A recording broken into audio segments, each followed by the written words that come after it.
Positive Gains is back today, and our special guest is John Mosley, most notably from the hit TV show Last Chance U. He's a head basketball coach at East Los Angeles College. Coach, thanks for being on today. Thanks for having me, man. Just staying busy, and you know what? The pandemic stuff has still got me on Zoom. So we in Southern California, we still kind of waiting to kind of fully open. So yeah.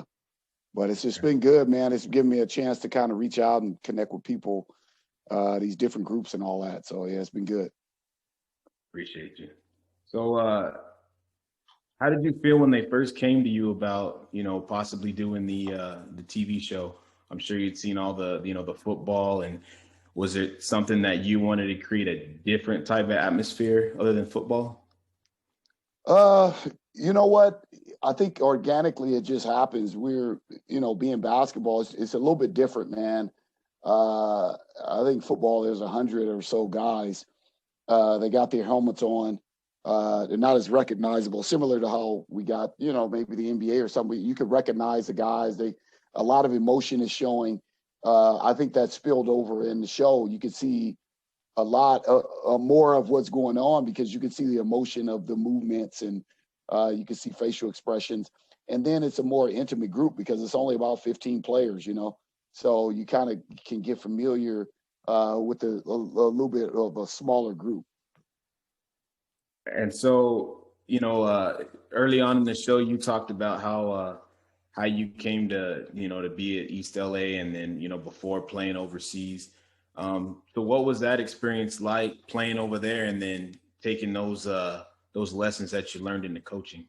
Yeah. So, you know what, man, I think it's adversity, teaching these guys how to respond to adversity and different cultures and different things that are going to happen in life, to be able to enlighten them like, hey, man, there's another world of basketball out there. Sometimes we grow up and go outside the door, and the person we see playing basketball is how we relate to basketball, or just what we see on television. But there's another world out there. There's several cultures of basketball. There's several ways to play the game, to be successful in the game. There's several careers with basketball. And so I just try to enlighten the guys and try to get them to be enlightened about the whole, from a holistic standpoint, the game of basketball. Not just let me just play and put up points in what I see on television, Kobe, Kyrie, and James, LeBron. Not just, yeah. There's a lot of basketball out there, man, not just what we see on television. And so I was able to bring that back, and for myself, being enlightened about being all over the world with basketball and being in different jobs, I can try to enlighten them and say, hey, man, let's get through this adversity so that you guys can get out there and enjoy basketball, maybe in a different light, not just here in Los Angeles. There's places all over the world where you can enjoy it, and it can change your life. And so, when you get there and now you're coaching, and it seems that you talk a lot about adversity, and being in Southern California, there's already, stigmatisms, and you're already, in a sense, you can lose pretty easily because of the scholarship situation down there, the housing and things like that. So building your culture, for you, how hard, again, was it to get these guys to buy in? Because your coaching style is very unique, and it has a way of getting through to them. So how was it trying to really get these guys to buy into what you were selling? I think it's building that relationship, man. You got to have an understanding of what's really going on in their lives. And if you could get them to feel that sense of, to trust you, you can get them to trust you, because we've gone through some burdens together, and some of the burdens of what's going on in their lives. Now they trust you. And now with that trust, man, they'll respond. And I found that to hold true. And, you try it on one individual, and then you continue to move on to the others. It's building that trust, number one, because you've gone through some burdens with them. And then number two, really understanding what's going on and how to get them to respond. And then also having a carrot, man, to dangle. What are their goals as well? And to try to sell them on their goals, making their goals our goals as well. So You got to know all those different type of things. It takes work as a coach. You can't just, lay the hammer down and say, do this. You got to figure out what they want as well, and then try to merge that together. See, and I like how you get up, in the faces a little bit as far as like in practice, how you go and defend them, you're running with them, like you said, you're holding them accountable, you're holding yourself accountable. So across the board, everybody's got, a role, and no one's bigger than the other, per se. Yeah. Yeah. I try to stay as practical as possible. I try to stay as authentic as possible. And I think it comes down to servant leadership, man, making sure that we are continuing to serve. And in that service capacity, man, there's a level of humility if you're going to serve. And I think maybe sometimes in leadership, we get a little full of ourselves. And we forget that if we don't take care of those people that we serve in, if we don't make them feel like, we're just as human, and if we don't, have that sense that we understand, make them feel like we understand what they're going through and how they feel, then we can lose them, man, and they might not respond. So sometimes we got to get out there, and we tell them to go sweep up go sweep outside, and we get, maybe sometimes we got to go grab a broom and sweep with them, or maybe, if we tell them to go sweep, maybe we can come and hold the dustpan, right? So I just think you got to get down there in the trenches with them in some ways to let them know that you're not bigger than this, and I think someone asked, they kind of asked me a question about, when I sweep the floor or mop the floor. I mean, there's a purpose behind it. I want to make sure it's done right, but at the same time, showing a level of servitude is important as well. Right. And the support, you had a lot of support at home, from your wife. And so can you talk about that, the importance of, taking on obviously a coaching job, but then you've got cameras following you and you've got your own family. So, the support, what was that like for you? You know what? You have to have, I think first you got to take care of what you need to at home so that you can get that support. So, my wife doesn't mind supporting me because we're trying to do things align with what God says in terms of the first thing that I got to take care of is I got to take care of home. I got to make sure God is glorified at home before I can step out and try to please and glorify God outside. So I got to make sure he's glorified there. I got to make sure that I'm serving at home first. I got to make sure that I'm leading and serving there. The servant leadership starts there. And then once you get that, just like a team, just as the family follows, just like the team, if I got servant leadership going on as a team, then the same thing will happen at home. And if I have it at home, the same thing will happen with my team. But it starts there at home. So when you look and you see how we were able to put that together at East LA College, really the practice or the core of it all starts in the home, because how can I lead anybody if I can't lead in the home and be a servant at home? So that's where it starts. And when I lead and serve at home, then when I ask my wife, say, hey, we got this going on, we got this sacrifice we need to make, then she's all up for it. And then the family, they just fall in line. So I think that's the most important thing. When you ask, how do we get them to respond and do all this? Well, you know what? At home is first. And I got to make sure that's in alignment. And then when we step outside and go to our careers and our jobs, and we try to lead corporations and different things like that, then it's just a mirror of how we try to lead at home, And it's not fair to try to have this great corporation and lead and all that, and the homes are broken. So the burden is to make sure that that's in place before I even have everything outside of the home in order. And so while you're coaching, obviously everybody's tapped in and tuned into the NBA, and everybody's got their favorite player. They've got role models, the guys they want to be like, games that they feel like they are similar.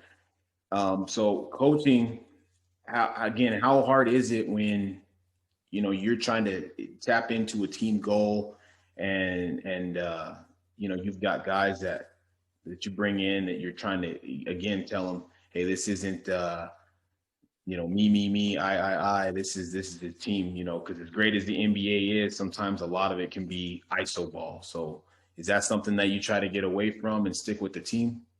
Yeah, well, there's no way that you can reach the goals, your individual goals, unless you lock into, because it's a team sport. And even selling guys to say, hey, if you want to move on to the next level, you got to show that you can be holistic with your game. You got to be be able to perform individually, but also you have more value. I share with the players, you have more value, man, if you could help somebody win, because you know what, that coach at the next level, if they don't win, then they probably are going to lose their job. So it's important that that he brings in those who are going to help him win, and not those who are going to have these individual goals. But ultimately, yeah, you have your individual goal, but you have to know how to win, and knowing how to win comes with playing as a team player, and so that's something that you try to sell them on, instead of just really overdoing it and saying, hey, you got to pass the ball, you got to move the ball. Just say, look, man, if you want to play at the next level, here's what they're looking for. And this is what you got to break, and this is what you got to fix, so that we can get you to the next level. Because guess what? That coach that may have that $1 million contract, he's not trying to lose it because you don't know how to pass the ball, or because you're trying to get yours. You got to understand how to learn how to win and all that as well. So those are some strategic ways you could sell it. Like, hey, man, if you want a future, hey, you can go ahead and shoot all you want, but if you want a future and you don't understand how to pass and understand how to play as a team, and then, having the credibility, fortunately, we've done it enough that I have the credibility that I can kind of say, hey, this is what you're going to have to do, man. And then they'll listen. But it's selling them on what their goals are. Whatever their goals are, you can sell them like, hey, the way you're playing now, or the way you need to play or not playing or should play, is what's going to help you meet your goals. And so that's kind of what I focus on in that regard. And because you got to play like a team in order to reach your individual goals. So then you've got these cameras around, and I imagine that it takes a little bit of time getting used to that. You've got all these people in and out of practice at the games. How was that, having so many people on a crew following you around? Yeah, you know what? It takes some getting used to. I think initially it was uncomfortable, but then it was kind of normal. We got kind of used to it. You worry about what you're gonna say, and if you say something the right way or wrong way. I mean, Netflix or the Last Chance U team, they did a great job of the chopping and editing and putting the story together, putting our words together. And I never really felt uncomfortable throughout the whole show. So you gotta, it was uncomfortable, but then it became comfortable. It was just normal. I mean, heck, all these guys are on social media, all the players are on social media, everybody's on the camera every day. I feel like my life is on a camera, as I'm trying to lead by example, and I'm trying to be a leader, and I'm trying to, share my faith by the way I live out my life. So I feel like I'm on camera anyway, since I became a believer, and I need to make sure I watch how I live out my life so that others can see a good example. So yeah, man, it became normal after a while. They were out of the way. It wasn't a big deal. Now, again, you talk a lot about, your faith, and a lot of people will understand that, you're a walking testament, and you're doing it. You know what I mean? I imagine a lot of parents after the show were probably emails. I mean, I know that the season was canceled, but I'm sure you guys got a lot of people trying to get their boys over there some way or another just to play for you because they, your persona. Man, they're so, I've gotten thousands of emails. The team that we had that was on the show, they didn't really know about, Last Chance U. And so when they came in, they were surprised that we were doing it. And then after the kind of during the season or kind of afterwards, the show hadn't come out up until now, right? So the show comes out a year later. So we're actively recruiting, and still we really didn't mention too much that we were, some guys would say, hey, I heard you're going to be on Last Chance U. They didn't know how big it was going to be. So none of the guys that we have now even are here because of the show. So, which is the way we liked it. Now we got to filter through all that. If guys really understand what we're about, or they, and they're coming for the right reasons, or they coming for the show. So, yeah, there's thousands of that want to come, and it's tough. We'll have to navigate through some of that stuff. But it's hard to respond to the thousands that have reached out. But I'm getting calls from all over the world. They're in all these countries say, "Hey, I want to come play," and I'm like, "Man, we only got 15 spots." Yeah. So you guys had the 2020 season, got nixed right there at the tournament in San Fran, and then so this season there's no basketball, right? Still, Southern California has been tough, man.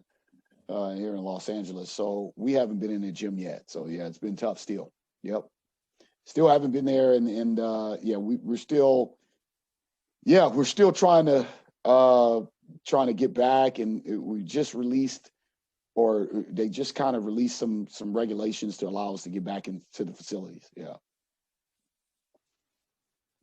So coaching, again, I'm harping a lot on it. How would you describe your coaching style to somebody that's, never seen Last Chance U? They're not really familiar with you. How would you describe that to them? You know what? I find it a challenge. There's a challenge to try to get everybody to respond the right way. And I think the biggest thing is to try to get all these guys to respond, because they're going to have to respond to adversity in a game. They're going to have to respond to adversity in life. Mm-hmm. And, so I want to put them in the most adverse situation. So in practices, we like to be in an adverse situation, but nothing crazy that's not going to benefit. We want the most adverse situation that's going to benefit these young men, and that's the kind of environment that we put them in. So we make it tough, and it's really hard. I make it so hard so that they almost to the point where they quit. But I tell them, if you quit, you're quitting on yourself, because I'm not going to give up on you. And so that's kind of the environment that we like to put them in. Very intense. We kind of perform with kind of like a chip on our shoulder, and that's kind of how we want it to be. I mean, that's what life is going to be all about. It's our society and culture is competitive. Yep. No matter what you go into, what field, what world you go into, it's going to be competitive, and we want to prepare them for all those. Any adversity they're going to go through, man. Anything in life, we want to prepare them for it. So that's kind of the sentiment that I come with. And I want to, if we got to break down some of the arrogance and whatever they got going, we got to tear that down, and then we got to build them back up with the confidence and knowing that they put in the time to work in, that they can go and they're prepared for any adverse situation. So that's really where my concerns come from. A lot of people think it's about winning and losing, and right. Yeah, we want to win, because I text the guys every day, winning is essential. We want to win, but at the same time, I want you to win in life. I want you to win with responding the right way and all the different things that it takes to be successful. That's what winning is to me. Winning is essential. Winning the day, winning these moments, winning, getting coursework done and all that. So yeah, that's really what we're trying to teach them in terms of the coaching style. And and sometimes that comes with yelling and screaming. Sometimes that comes with love. Sometimes it comes with prayer. Whatever it takes to get them to that point till they can handle anything is so that that when they leave, man, that they don't have to come back home. They can leave, and they can spread their wings, and they can fly. Do you feel that it's harder getting a player like a highly touted recruit that was a Division I guy, and then he has to bump down to JUCO? Is it harder to deal with that mentality, or do you feel like it's the guys coming directly, I don't want to say off the street, but right out of high school? Maybe they had offers, but their grades just weren't up to par. You know what I mean? So I know it's still challenging, but which one is, do you feel is a little bit more? You know what? I think maybe high school coming right in, because I think their expectations are, hey, I'm going to come, it's just JUCO, I'm going to come dominate, and I'm the man, I think sometimes at guys that are coming from Division I, they know that, okay, this is my last opportunity. Something happened that sent me back home. They're a little mature. They were at the university level. They know, and they want to get back to that level. So they're not going to make as many mistakes sometimes. And I get that. They have a little bit more of a maturity level, because they know what it takes in some ways. And so you get some of that, yeah.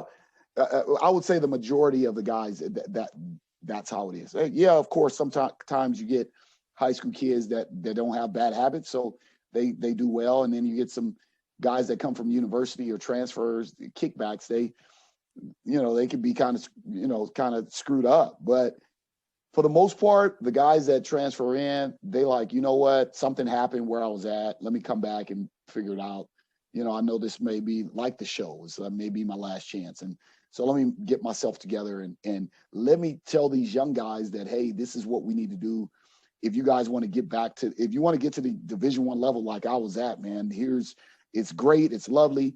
These are some of the things that you got to do. So for the most part, it's a little bit tougher because we got to, teach the young guys the culture. We got to teach them that, hey, it takes work at the college level. Now you jump into a college level, which some of those guys that come from the university, they at least know the work that it takes to be at that level. Now, an unpopular topic would be, we like to call it helicopter parents. They starting at the Pee Wee level, they come off the benches and they want to explain to the coach why, little Johnny isn't averaging 30 points or whatever in middle school, high school. Have you ever had to deal with that in college? I would hope not, where a parent has just been hovering, flying over, trying to get you to do what they want you to do. Well, I tell our guys this. The thing about junior college is it's the college level. And, by this time, the parents have kind of let them spread their wings a little bit. But I tell the players this at the beginning, and I say, I'm absolutely clear about this. I will not, do not have a parent does not call me. This is college. They don't call me about playing time, about basketball, any of that. If a parent calls me, they can call me about academics. They can call me about your well-being, you're sick, you're injured. You can call me about that, but if they call me about that, then we got an issue, and now there's going to be consequences for you. And if it persists, then you won't be a part of the team. So that never is going, that doesn't happen. If you have an issue with playing time, if you have an issue with basketball, you're going to have to be a man and walk in my office, and we're going to discuss it. If your parents has a question, that question needs to come through you, and you need to walk in my office and discuss it. If the parent addresses me and approaches me, then more than likely you're not going to be with us because that's inappropriate at the college level. And so that's one thing that's a non-negotiable. So that's non-negotiable. No parent is coming to me. If their parent has a question, it comes through you, and you be a man. And that's the beginning of, understanding how to handle responsibility in life as well. Like, no. You're in college now. In high school, it may be different because you still, kind of living with the parent. Parents are still taking care of you. More than likely, you're under 18, right? Right. But now you're over 18, man. You're in your 20s, and your dad is coming to ask why your son's not playing. You know exactly why you're not playing. So you make it clear with dad, or whatever questions dad has, it comes through you, and you can come and sit in the office and be a man and talk. If a parent wants to call me about academics, hey, let's talk about academics. Let's talk about the well-being. You want to know how safe your kid is. We can even talk a little bit about recruiting. But when it comes down to basketball and what's happening on the court, that's a pure non-negotiable. No parent comes and talks to me.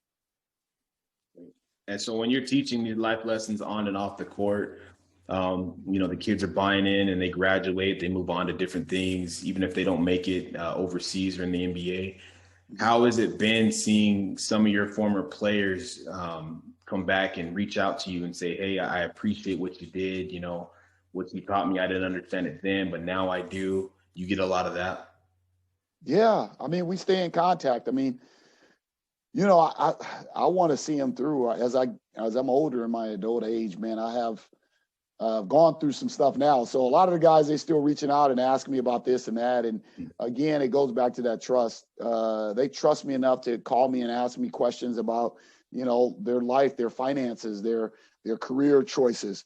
And even still, I kind of will direct some guys if I hear there's some job openings or different things like that. They say, hey, coach, hey, you hear anything, let me know.